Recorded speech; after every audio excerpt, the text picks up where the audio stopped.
And the President of the United States, Joe Biden, says his country is preparing strong economic and other measures against Russia if it attempts an invasion of Ukraine. In a video call, President Biden voiced worries over Russian troops buildups near the border with Ukraine and called for a de-escalation of tensions.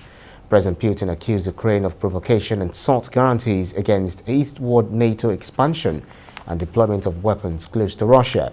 More than 90,000 Russian troops are believed to be massed near Ukraine's borders. The movement has strained already tense relations between Russia and the United States. Now let's talk this through by speaking to a global affairs analyst, Dr. Bola Adeniran, who is joining me from London. Thank you so much for joining us. It was only 7 years ago that Russia seized part of Ukraine and backed separatists who started a conflict in large areas of the east. Russia says it has no plans, no such plans. So what's going on? What is going on is that Russia is becoming a revisionist power. It has a desire to reassert itself as a global power, and it's looking for all sorts of opportunities to do so.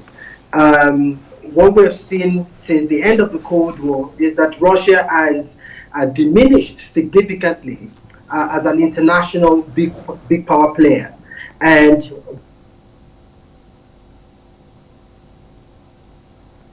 Vladimir Putin is looking to Ukraine provides that opportunity. What is also the problem is that Russia considers the Ukraine's the West as problematic. You will remember that in 2014, when the Crimea invasion happened, it was a response to the fact that the ousted president in Ukraine was seeking an opportunity. The new president in Ukraine was seeking an opportunity to re-engage with the West. He was seeking to join NATO and join the EU. And since then, Russia has been very uncomfortable about the possibility that a former ally, a country that was part of the USSR, is seeking a closer relationship with the West. So all of these things are playing in some ways strategically between Russia and the West. Well, what form do you think Russia's military option could take as regards possible incursion? Well, there is at the moment a separatist war going on in eastern Ukraine, in Donetsk and in Luhansk. And so what Russia has been doing since 2014 is also to support those separatist movements by providing arms and ammunition to them. Russia has denied that its military is actively supporting it, and only confirmed recently, after being confronted with facts, that there are Russians actually in eastern Ukraine. It calls them Russian volunteers, but the world knows better that these are active Russian paramilitary groups supporting the separatist movements in eastern Ukraine. With the build-up that is currently in dispute now, 100,000 Russian soldiers have moved to that part of Ukrainian borders.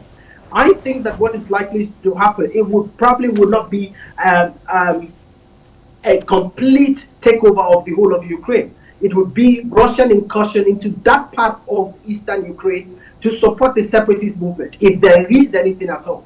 But I think it's somewhat presumptive to think that Russia would go ahead with such a military escalation. I think this is a game of brinkmanship that is an attempt to get the world to notice what Russia is capable of, without necessarily going all the way to a full-scale invasion. Anyway, the U.S. President Joe Biden has called for de-escalation of tensions, but he also said it's preparing strong economic and other measures. What role do you think the NATO can play to ensure that worst fear does not happen? Well, Ukraine is not a part of NATO at the moment, so it reduces the possibility that a sort of a collective security arrangement that, of course, binds all NATO members will be activated if Ukraine is indeed invaded by Russia. The most that I think NATO can do, which NATO has been doing in some form since 2004 invasion, is to support the Ukrainian military. The US has a bipartisan supported bill that has allowed US military and the US government to provide military aid to Ukraine.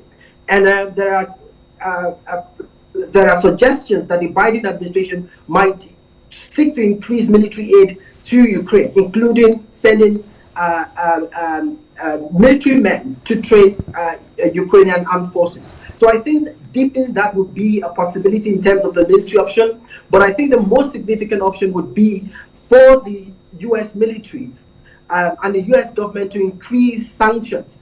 For instance, there have been suggestions of what they call the financial nuclear option, which is to basically cut the Russia away, cut Russia from financial transactions with the rest of the world. Russia will not be able to engage in sending and receiving financial funds across the world. Yeah. So those kind of extraordinary economic sanctions may place a lot of